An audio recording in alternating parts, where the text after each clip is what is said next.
So we're going to be looking at John chapter 4. We're going to be looking at the first 26 verses today. We're going to look at the second half of the chapter next week.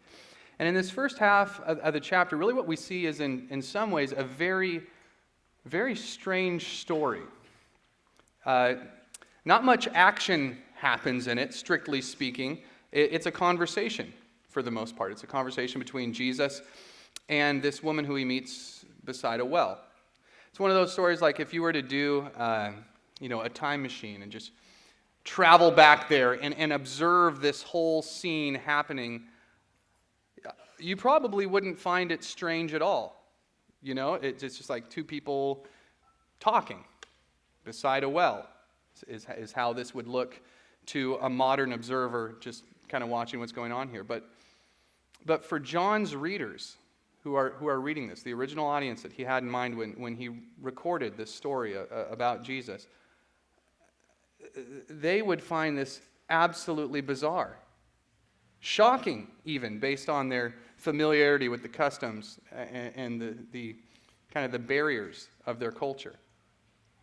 Kind of makes me think about how a few weeks ago everyone made a really big deal when this guy right here wore a bow tie at the congressional impeachment hearings. Does anyone remember this? I read about it the next day, and it was like shocking, headline-grabbing news that this man, George Kent, would dare to wear such a wild piece of neckwear at this congressional hearing in Washington, D.C. I remember reading about it. I didn't even know this was a thing. Like, if I had been watching C-SPAN with Bruce that morning and seen this happen, I wouldn't have even known anything was weird at all. But everyone in Washington, D.C., apparently they know that in that culture, you do not wear a bow tie. This is like a line that cannot be crossed. This guy might as well have been wearing denim on denim, the Canadian tuxedo, as we call it. In fact, the next day, the New York Times ran a full feature-length story on this with the headline, "George Kent and the Bow Tie of History, subheading, as the impeachment hearings began, the first witness made an unexpected fashion statement, and everyone noticed." Everyone but me, I guess, and maybe some of you who didn't know this was really a thing. This is why you need to know the culture. If you do not know the boundaries of a particular time and place, it's not going to be shocking at all when somebody crosses them. Well, in our story this morning, Jesus does stuff like this bow tie thing all the time. He's just constantly breaking the rules in the 26 verses we're going to look at, the rules of that culture. He crosses boundaries, uncrossable boundaries, seemingly for the people in that time and place. So much so that in the first verse after the passage we're looking at, verse 27, the disciples return to the scene, and it says that they're marveling at Jesus. Like they're just looking at him with their jaws down, thinking, who is this guy? What is he doing? What does he think he's going to do here with this woman talking to her like this? Doesn't he know the sort of barriers that he's crossing? Doesn't he know the rules he's breaking? It's shocking. It's scandalous. And I think that is exactly the sort of reaction that John hopes this story right here will have from his readers. Keep in mind John's target audience with this gospel that he's writing. He's writing this for Jews. Good, upstanding Jews who know the Torah and they know the rules of their culture and they keep them for the most part. So they would see this all from the perspective of the disciples. This is who they would empathize with in the story, who they would connect to. And they would be asking these same two questions when they look at what Jesus is doing here, like, who is this guy? What does he think he's doing? Well, those are the kind of the two questions we're going to focus on as we move through the dialogue between Jesus and this woman at the well. Who is this guy? What does he think he's doing? A more formal way to think of these two questions right here would be the identity of Jesus and the work of Jesus. Who Jesus is, what Jesus does. And both of these are demonstrated in just striking, startling, and I will say beautiful detail in the story that we're going to look at today. And then after we've done that, after we've answered these questions, we're going to think about what this means for us. John is extending a challenge to his readers with this story, a challenge and an invitation. He challenges our assumptions, these different barriers between people that we just kind of assume are an unchangeable part of reality based on the culture we live in.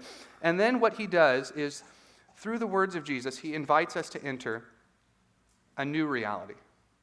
The reality established by the Messiah, a reality of radical, I will even say subversive peace. So we're going to end up after this. But to get there, we must first go back to then. So, get the time machine in your mind. We're going back to Palestine, the year AD 30, on the outskirts of Judea. That is where our story begins, verse 1.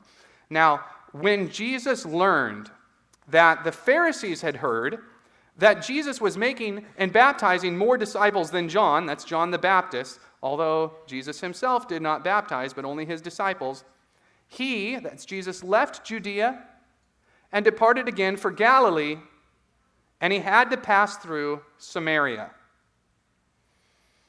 So it's map time now. For the last 2 chapters of the story, Jesus has been down south there, near Jerusalem.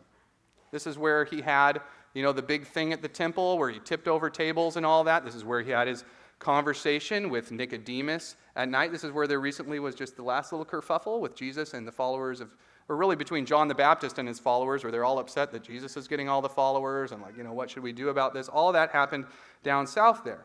And John the Baptist's followers were not the only ones who noticed that Jesus was attracting a lot of attention. You also see here that the Pharisees did. Pharisees are going to show up a lot in this story. All you need to know now is they're a group of Jews who are very into keeping the law, following the rules, and all that. And when they notice Jesus' popularity here, you can assume they did not look on it kindly. The Pharisees are going to play a big role in the opposition of Jesus as he's heading really ultimately towards his crucifixion. And we see that foreshadowed right here. Like the Pharisees notice this, Jesus is like, I got to get out of town. So, rather than risk this premature showdown with the Pharisees here in Jerusalem, he decides to withdraw, and he's going to go back north up there to Galilee.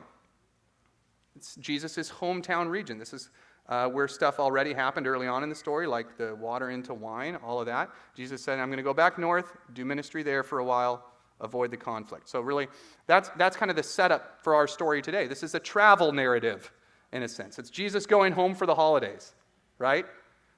And on his way, he has to pass through Samaria. Why is that such a big deal? Well, again, this is something John's readers would probably understand, but for us to understand, we have to go back like another 1,000 years almost before the story of Jesus and the woman at the well, to 786 BC, when the Assyrian army had come in and basically conquered the whole northern half of Israel. They just crushed them, militarily speaking. You can read about this in the Old Testament. And in keeping with what was the common Assyrian military practice at the time, after they conquered this region, they took a bunch of the Jews and they deported them. They moved them to a different place, and instead they brought in people from other areas they had conquered and repopulated that whole region of Israel. They do this so that people aren't going to reform and revolt while they're absent. And it was very effective. So in this region here, you had a really weird mixture of some Jewish people. They didn't take all the Israelites with them when they took them into exile. They left some behind. They took a lot with them. And so you have some of these left behind Jews with all these resettled people from all over the place in the Middle East. And over time, the two sides just kind of started to mix. Their kids got married to each other. Some of their religious customs kind of started to get fused together in a strange kind of syncretism between Judaism and some pagan elements and all that. And that's how you end up with this people group who are known as Samaritans. It's a distinct ethnic, racial group. You can actually still find Samaritans in Samaria today. Bruce told me earlier this week he celebrated Passover with some Samaritans once. So you can ask Bruce about that sometime. But what you really need to know for this story right now is that Jews and Samaritans did not like each other at all. This was a mutual loathing that was going on between the people groups. We're going to kind of, this plays a big part in the story, so we'll get into more details of this as we move through the passage, but you just got to know there was some bad blood between these two groups, big time. So much so that Jews would not travel through this region unless they absolutely had to. The more common trade route is that one you see on the other side of the Jordan there. It's a much longer walk. You had to cross the river twice, which wasn't easy, but this was preferable to most Jews instead of having to pass through Samaria. So, why do Jesus and his disciples do this? Why don't they take the more common route going the long way? Well, all John tells us is that they had to. He had to pass through Samaria, or as the Greek kind of constructs it, it was necessary for him to pass through Samaria. This could be because maybe, I guess, that threat from the Pharisees was really urgent. He's like, hey, let's just get out of here, go north as fast as we possibly can, even if we have to pass through Samaria. But I think more likely it's necessary because of divine plan. You see, this is how John uses this term, it was necessary, often in the gospel. It was necessary for Jesus to do this or that because this was God's plan for him all along. I think that's what's going on here. I think that Jesus must pass through Samaria because God has very big plans for this particular region, for this particular people group that has been so long despised by God's people. And if that plan is going to happen, it is necessary for Jesus to pass through a woman, or to pass through Samaria, end up at a well, and then meet a woman. Yes, it was necessary. Verse 5. So he came to a town of Samaria called Sychar, near the field that Jacob had given to his son Joseph. This would be the same Jacob and Joseph you may have read about in the Old Testament, the famous guys.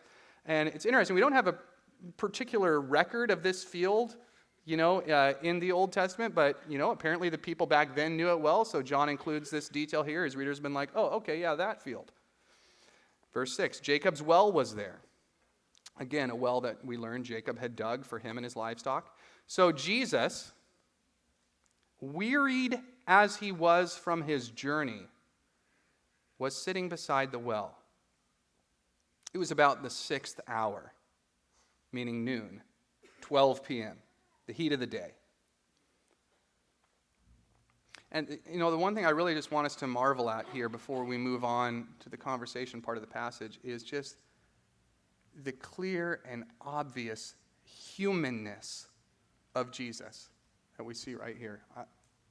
Right before this, in last week's passage, John gives us this huge cosmic view of Jesus. Jesus as truly divine, Jesus as supreme, Jesus as the one who comes from heaven and is above all, as John just emphasizes so vividly in those verses. And then in the very next breath, just right here in these first few verses of this chapter, John tells us that this same Jesus, this Jesus who was in the beginning with God, by whom and through whom were all things created, not anything was created that has been created except through Jesus, this creator God now is tired. And he's thirsty. And he's, sitting next to this well in the Judean countryside. It's just marvelous. Truly God, truly human. This is what we see throughout the Gospel of John. Verse 7. A woman from Samaria came to draw water. Jesus said to her, "Give me a drink," for his disciples had gone away into the city to buy food. The Samaritan woman said to him, "How is it that you, a Jew, ask for a drink from me, a woman of Samaria? For Jews have no dealings with Samaritans." So right from the get-go, what John's readers would notice here, what would probably jolt them, as much as it did the woman in this story, is the first boundary that Jesus is crossing, and that's the boundary of race. Jews have no dealings with Samaritans, is how John puts it there. Now, this doesn't mean that the two people groups never ever talked with each other or did business with each other, because obviously the disciples go into the city to buy food, right? So, they're going to have some sort of dealings with Samaritans in that sense. But they definitely didn't do that unless they had to. And interestingly, that specific word there for do not have dealings with literally means do not use with Samaritans, or do not share dishes with Samaritans would be another way you could have translated this. There are actually some specific rabbinic teachings from this time that call any dish a Samaritan used unclean unless it's gone through a ritual purification process. That's kind of the background of this right here. Some of you actually may have grown up in the era in the South of separate drinking fountains or separate bathroom facilities in the American South. That's kind of the attitude that's being reflected in this verb right here. Jews do not use with Samaritans. This is not done. This is why it is so shocking that Jesus would ask this woman to give him a drink. He would be drinking water from a Samaritan well, drawn out of that well by a Samaritan woman from a Samaritan drinking vessel. What is Jesus thinking here? Who is this guy? What is he thinking? That's basically the woman's response right there. She says, how is it that you, a Jew, ask for a drink from me, a woman of Samaria? Like, who is this guy? What is he doing? And again, this is one of those stories, and you're going to see this throughout the dialogue, where I really wish the Greek text that were handed down to us came with like stage directions that indicated tone of voice. Because tone of voice could make a huge difference throughout this dialogue. Is she suspicious when she asks this question? Is she offended? Remember, Samaritans don't like Jews either. So she might not have wanted to talk to this guy. Maybe she's just genuinely kind of taken aback and curious about this guy that would dare to cross these kind of boundaries to speak with her. Again, she doesn't know this guy who's sitting beside the well at all. He's just another kind of dusty, sweaty traveler on his way back from Jerusalem. But she can obviously tell that he is a Jew for sure, probably from his clothes. Definitely when he would speak, and from his accent, she would be able to tell where he's from. So why is he asking her for a drink? Who is this guy? That'd be the question in her mind. What does he think he's doing? Verse 10, Jesus answered her, if you knew the gift of God, and who it is that is saying to you, give me a drink, you would have asked him, and he would have given you living water. The woman said to him, sir, you have nothing to draw water with, and the well is deep. Where do you get that living water? Are you greater than our father Jacob? He gave us the well. He drank from it himself, as did his sons and his livestock. Jesus said to her, everyone who drinks of this water will be thirsty again. But whoever drinks of the water that I will give him will never be thirsty again. The water that I will give him will become in him a spring of water welling up to eternal life. The woman said to him, sir, give me this water, so I will not be thirsty or have to come here to draw water. So what we have here is a classic case of two people talking about two very different things, and at least one of them really not getting it. You see this thing all the time in the book of John, what we would call two-level conversations, where Jesus is talking about something very common around planet Earth, like giving birth, or drinking water. And the people he's talking to are like, wait, be born again? I have to enter back into my mother's womb? Or in this case, like, yeah, living water, I want some. I never want to be thirsty again. Why do I have to keep coming here with my bucket every single day and doing this? Give me some of this, right? And really, I do not blame this woman for thinking about this, because that term, living water, at this time, it simply meant flowing water, for the most part, like water that you would find in a stream or poured from a vessel. That was living water. And this is a valuable thing in the desert. This is a pretty arid region around here, and after every single rain, you would have these, pools that would pop up in the desert. It's great. Maybe you could get water from them for a little while, but wait a week, they're all going to be dried up. They're gone. You can't depend on them. It's not the water that you would want to settle by or plant your crops around, right? But living water. Now that is the water that you could rely on. That's the water that would flow fresh and new day after day throughout the seasons. This is the water that could sustain life. This is why if you were traveling around this region at the time, where would you find the towns and the villages? Near water sources. That's where people settle. That's what sustains life. So this woman hears Jesus offer this, and she knows there's no water like this nearby. There's the well. That's why they dig these wells, because there's no living water. Maybe there's some other pools nearby, but not the stream, not these rivers that he's talking about, or springs that are just bubbling up with all this new and living water all the time. So what's Jesus talking about? And even if he could get this, he doesn't have a bucket. She can see he's just sitting there. So how would he even give her this water if he could get to it? That's why I personally think she's being kind of sarcastic or playful here. Like she's saying, you're not greater than our father Jacob, are you? Give me a break. If when Jacob came here, he had to buckle down and dig a well to get water for him and his family and his livestock and all that, don't tell me that you're going to find some stream that Jacob didn't know about. All this, I think, Jesus is probably just kind of smiling. He enjoys talking to people this way. You see that throughout the Gospel of John. He's thinking, if only you knew, one, the gift of God, and two, who it is that is talking to you, then you would see this discussion on a whole nother plane. It's really the two missing pieces for this woman, and I think for John's readers that he's trying to illustrate. One, she doesn't know what Jesus is really talking about when he talks about living water, and two, she doesn't know who it is she's really talking to. Understand those two things, what God wants to give and who he is going to give it through, then all of this is going to make a whole lot more sense. And Jesus starts by explaining the gift, living water.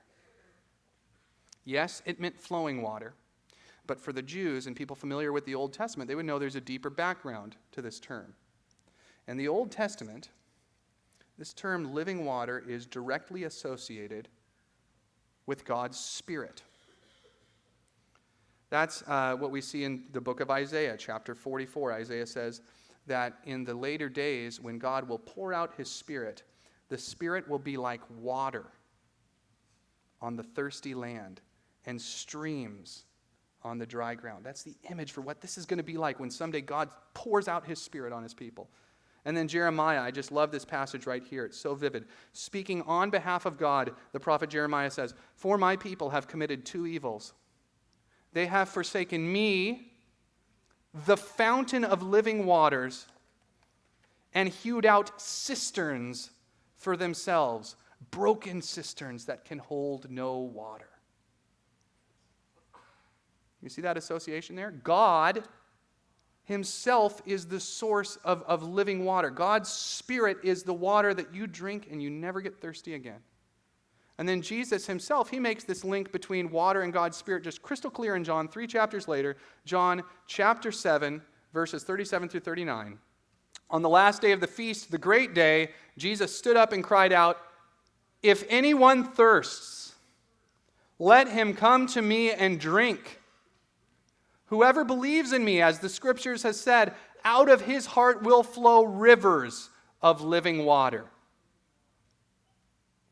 Now he said this about the Spirit, whom those who believed in him were yet to receive, for as yet the Spirit had not been given because Jesus was not yet glorified. Key phrase there, he said this about the Spirit, meaning the Spirit of God is what Jesus means when he says living water. That's what Jesus is indicating here, that God himself, in the form of the Holy Spirit, he is what our hearts thirst for. He is what we yearn for above all else. And according to Jesus, he is the vessel through whom the Spirit comes. "I don't need a bucket," he could have said to the woman. "I am the bucket. I am the bucket that pours out God's Spirit on God's people. This is who I am." It's an extraordinary claim that Jesus is making. We'll have a little bit more on that later on today. But before we move on in this dialogue, just notice this. In explaining this concept and kind of alluding to these Old Testament scriptures and answering this woman's questions, Jesus, as a rabbi, is breaking another major barrier of his culture, and that is he is explaining the scriptures to a woman. This was a big taboo in Jesus' day. You want to talk about major barriers within first century Jewish culture? This was one of the biggest. Women could not study Torah, which meant effectively that they were excluded from all education because Torah was the curriculum of Jewish schools, how people learned to read or add or any of those things. And women were certainly not allowed to engage in dialogue about the Torah with a rabbi, which is what we see happening right here in this scene with Jesus. This is all very well documented from this time. In fact, one of the more notorious written records that we have is from a guy named Rabbi Eleazar, who said, and I quote, that to teach your daughter Torah was as good as teaching her lechery, which means to be a prostitute. That's how this was seen. That's how damaging this was seen if you taught Torah to a woman. And this is how shocking it is that Jesus breaks through this barrier right here as if it was nothing, as if he was just talking to anyone. This might actually be the most shocking thing in this passage because, when in verse 27 the disciples come back, what it says is not that they marveled that Jesus was talking to a Samaritan, but it says in verse 27, they marveled that he was talking with a woman. That is the thing that really caused their jaws to drop and clutch their pearls. So this is what would happen to anyone else who saw them too, including John's readers who saw this unfolding in this scene right here. They would be thinking, who is this guy? What does he think he's doing here? Verse 16, Jesus said to her, "Go, call your husband and come here." The woman answered him, "I have no husband." Jesus said to her, "You are right in saying, 'I have no husband.' For you have had 5 husbands, and the one you now have is not your husband. What you have said is true." Now, here in the stories where I think we need to be very careful as modern readers about not reading too much into this. This is very easy for us to do. This is the point of this passage right here is really to emphasize the supernatural knowledge of Jesus. This knowledge that we've seen several times so far in the Gospel of John. Like, Jesus doesn't know this woman, but he does know her whole history. This is amazing. This is exactly, what causes Nathanael early on in chapter 1 of John to fall down on his knees and believe in Jesus. It's not because he knew a ton about Jesus, but he knew that Jesus knew him. He said, "I saw you under the fig tree," this supernatural knowledge. If God hadn't shown this to Jesus, he couldn't have known it, so I know Jesus is from God. I'm going to believe in him. That is the point of what John is writing right here. It's to emphasize the greatness of Jesus, his supernatural divine knowledge, not to emphasize the badness of this woman, though that's often where our focus kind of goes right away. Because it is very easy to look at this, statement from the woman here with modern eyes and just assume she is some sort of seductress, or a man-eater, just hopping from one guy to the next, and then the guy she's with now, she's not even married to. To assume that is really taking some liberties that I don't think the text allows you to. The text actually leaves all of this fairly ambiguous, and I think that we need to do that as well, especially when you look at it from an ancient perspective, because people got married really young in this time, in their early to mid-teens for most women. They also died young. I mean, it was not uncommon for a woman to be widowed a couple of times before she was in her 40s. The other possibility here is divorce. And the important thing to remember here, if she's had 5 husbands, is women did not have power of divorce at this time. They were not allowed to sue for divorce or petition the law courts for divorce. All of that power was in the man's hands, period. So if this woman had been divorced by one or more of these husbands, these would be a series of tragedies for her. Sorrow after sorrow after sorrow, most likely, either if these husbands had died or if they had divorced her. She would not be in a good position at all. This is most likely not her just, willfully ditching husband after husband after husband. That's a very distinctively modern way of looking at the story, not through first century eyes. So all this is to say that it's complicated, obviously, and it's ambiguous in the text, and I think in fairness to the woman, we kind of need to leave it that way. All the same, this part of the conversation right here does show Jesus breaking another barrier, which was the social barrier.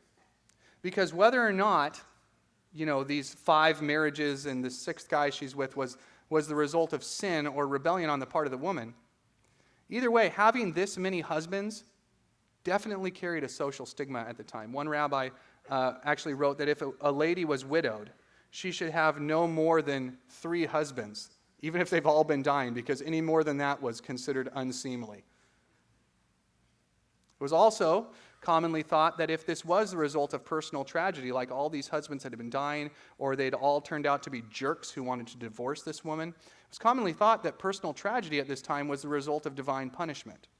That even if this woman wasn't at fault in any of her marriages, she was at fault for something else, and that's why she's had such bad luck with men. You see this kind of attitude reflected later on in the Gospel of John with the healing of the blind man, where they ask, hey, who sinned, this guy or his parents? And Jesus said, no, nobody sinned. This happened so that God's glory could be revealed in his life. So we cannot make these sort of assumptions. But for Jesus right here to know all of this about the woman he's talking to know her marriage history, and to know the stigma that it carried, whether it was justified or not, yet still single out this woman above all else for conversation and instruction in the scriptures of this glorious truth that he is proclaiming to her, he is crossing a major social barrier. And the readers would think, who is this guy?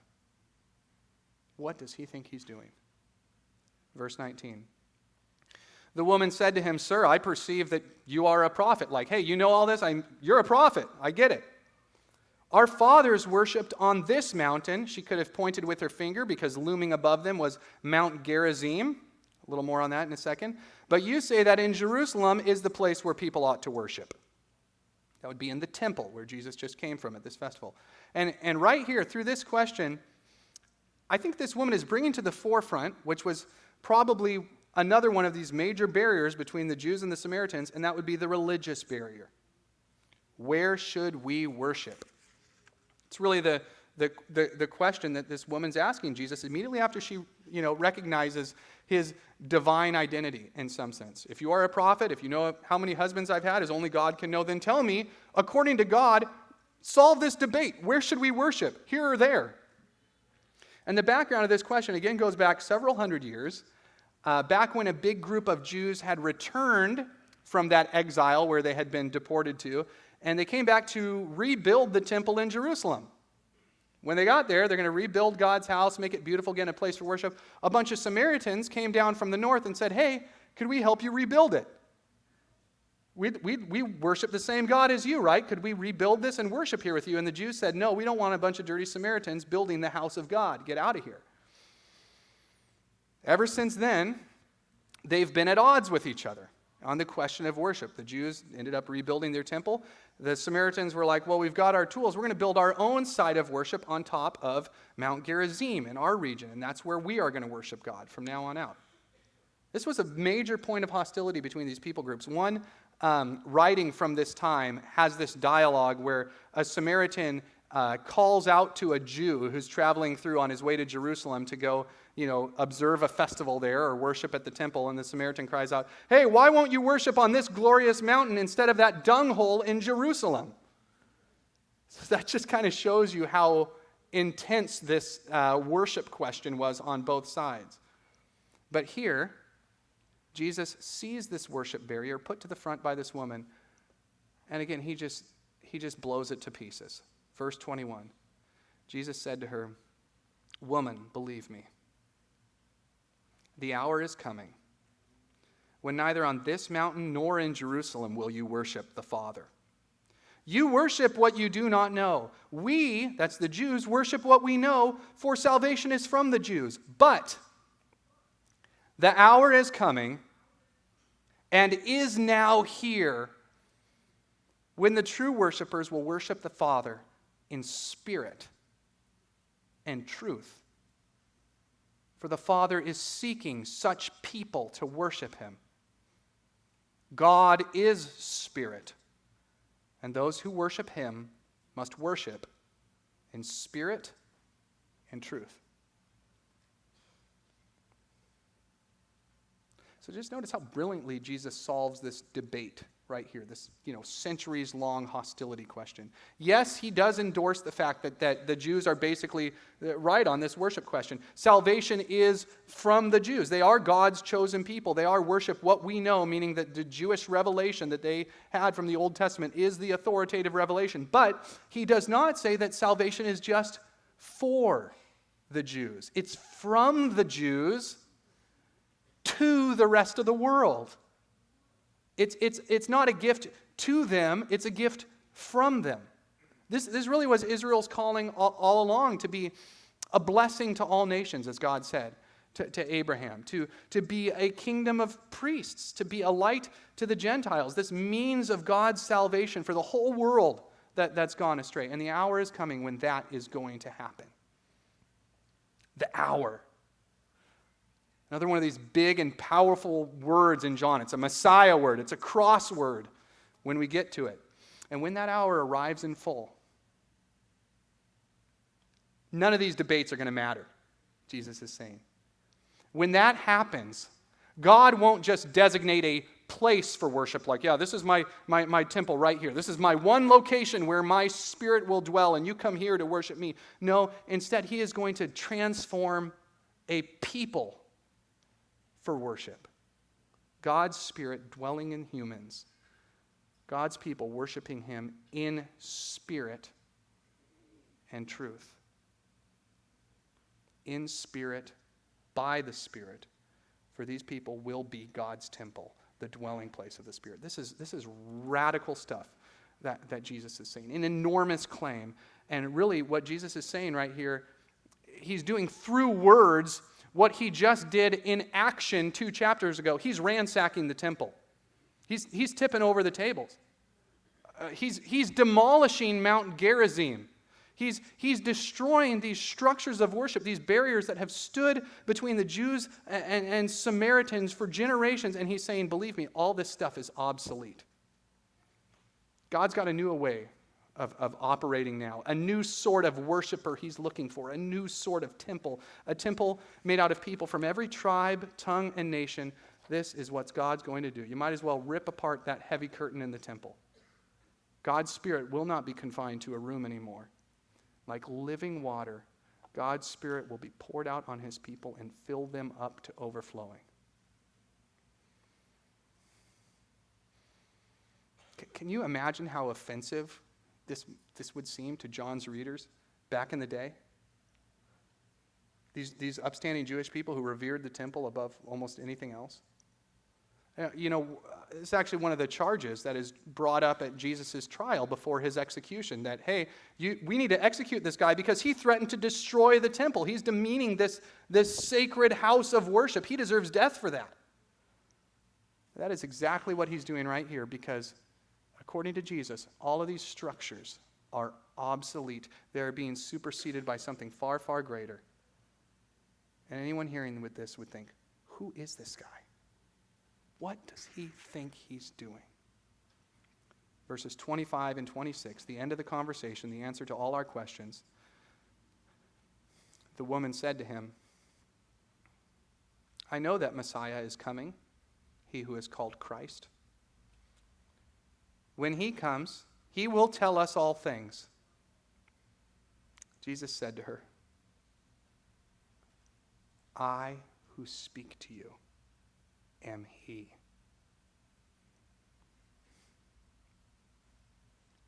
This is the first place in the entire Gospel of John that we see Jesus reveal his identity to another person directly. I who speak to you am he. I am the Messiah.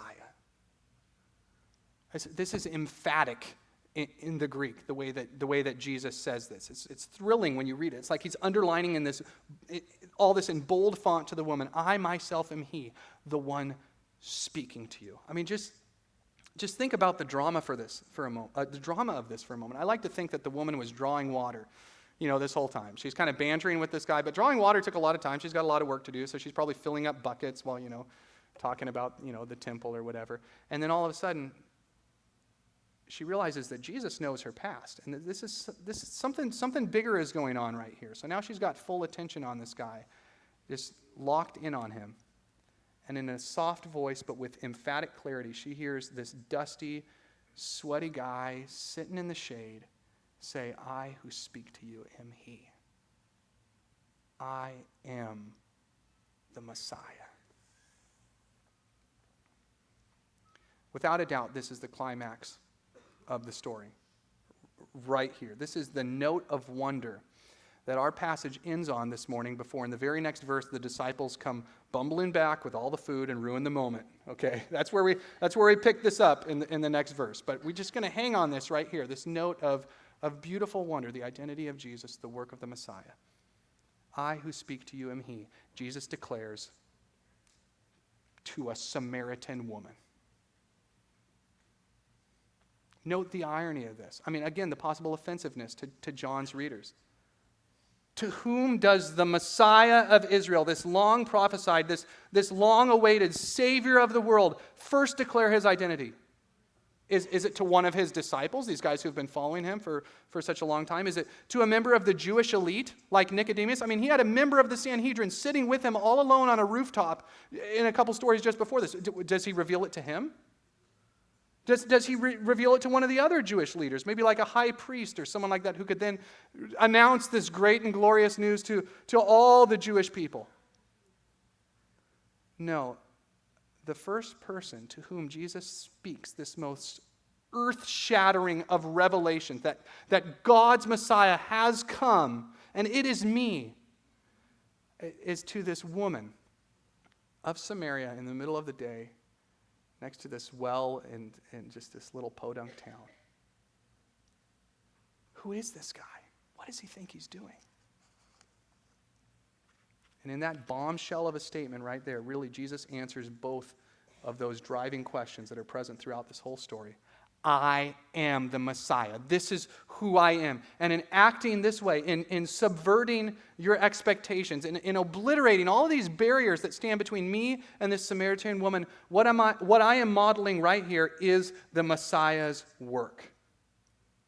That's the point of all this. This is really why Jesus acts so strangely. This is why Jesus breaks all these rules and obliterates these barriers, because he is the Messiah, and what the Messiah has come to do is undo all the damage of sin. That's it. What sin has divided, Christ has come to bring together. What sin has severed, Christ has come to reunite. Where sin has built a wall, Jesus, the Messiah, tears that wall down. He obliterates it. And then out of the rubble, he builds a banquet hall where Jew and Greek, male and female, slave and free can sit down together and rejoice in the joy of God's Spirit. This is who Jesus is. This is what he came to do. This is the miracle of those who drink the living water. So 2 exhortations for you in light of all this. The first is, if you don't know Jesus, if you're like this woman at the well who maybe has some knowledge of God, but Jesus is a stranger to you. You haven't really settled your heart on who he is and what he's all about. Maybe you feel like there's 1,000 barriers between you and God. Barriers of your own creation, barriers that you can't overcome on your own. Well, the invitation of Jesus to this woman is the invitation to you. Receive me as God's Messiah. That's what Jesus says. And receive the gift of living water. Because again, the deepest longings of your heart, whether you realize it or not, is to know the God who made you. That's what you were made for, to know God. No amount of achievement or things you hope to do, no amount of money, no amount of romantic relationships or anything else that you think will satisfy you will ever do it. All those things are dry cisterns, as Jeremiah puts it. They're like wells that will not hold water. Yet we keep going back to thinking, maybe this time I'll be satisfied. Maybe this time I'll really have peace in my heart or feel like I've got the secret to life now. No, you won't. Because what you are looking for is not a what, but it's a who. Union with God through Jesus Christ, who gives you God's Spirit. An ancient Christian put it this way in one of his prayers to God. He said, "You have made us, O Lord, for yourself, and our hearts are restless until they find their rest in you." This is still true today. Come to me, all who are thirsty, Jesus says. Are you thirsty? Come to me, all who are thirsty, Jesus says. I will give you living water, this radical, permanent, intimate union with God through the work of Messiah and the overflowing, life-giving presence of God's Spirit within you. Come to me, all who are thirsty. That's the invitation to you. Second exhortation. This is for those who have already received God's Spirit, who have already participated in this living water that Jesus pours out on us. The exhortation for you is to now live in this new reality of God's Messiah. This reality we see modeled here, in which the barriers that stand between you and your neighbors have been completely obliterated by the work of Jesus the Christ. You can think of this in terms of two aspects or planes. Okay, you've got the vertical aspect and the horizontal aspect. The vertical aspect that Jesus models here and offers is peace with God. That's that radical union where you are, where God is not your enemy, where God is not your boss from afar, or this, divine being that you just kind of lob prayers to at a distance. But no, where you are united to God, where God's Spirit dwells within you. Permanent union, intimate worship. That's what Jesus is offering here. That's that vertical plane, what Paul calls peace with God, where there's nothing between you and God. But the work of the Messiah also secures for us this peace on a horizontal plane right here. That would be peace with other people, any other people. That's why Jesus breaks through these barriers in this story. That's why he acts as if, the walls that were set up by his culture do not even exist, because in the eyes of the Messiah, they don't. Not for him, not for his followers. Jesus unites us to God. Jesus unites us to each other. This is the work that Jesus has come to do, and this is what we're called to do. We're supposed to live in this new reality of comprehensive peace, vertical and horizontal. It's really where John goes with this in the next half of the chapter, what we're going to look at next week. In the very next set of verses, we hear Jesus issue this strong and urgent call for his followers to join in the work that he's doing here, to be agents of this very peace that he's offering to this woman. Come be workers in my harvest is the invitation that he gives to his followers. Come be people who joyfully and boldly ignore the barriers of human culture and extend this glorious offer of living water to anyone who needs it. That is our purpose. Through the Messiah, this is the reality we live in right now, this weird reality we see Jesus living in. And our purpose is to live out this reality in radical and subversive, yet completely mundane and ordinary ways, so that when people see us drinking water with a Samaritan woman, they'll stop and look and say, "Who is this guy? What does he think he's doing?" We'll have the great joy and privilege of telling them, his name is Jesus. And this is what he has done for me. Come, all who are thirsty, and he will give you living water. Pray with me, please.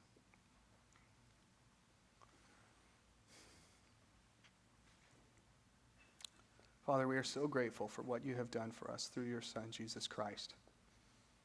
He's broken the barriers. We come before you now in prayer. We will sing songs to you and worship boldly, unashamed, because there is nothing between us. Your Spirit is among us.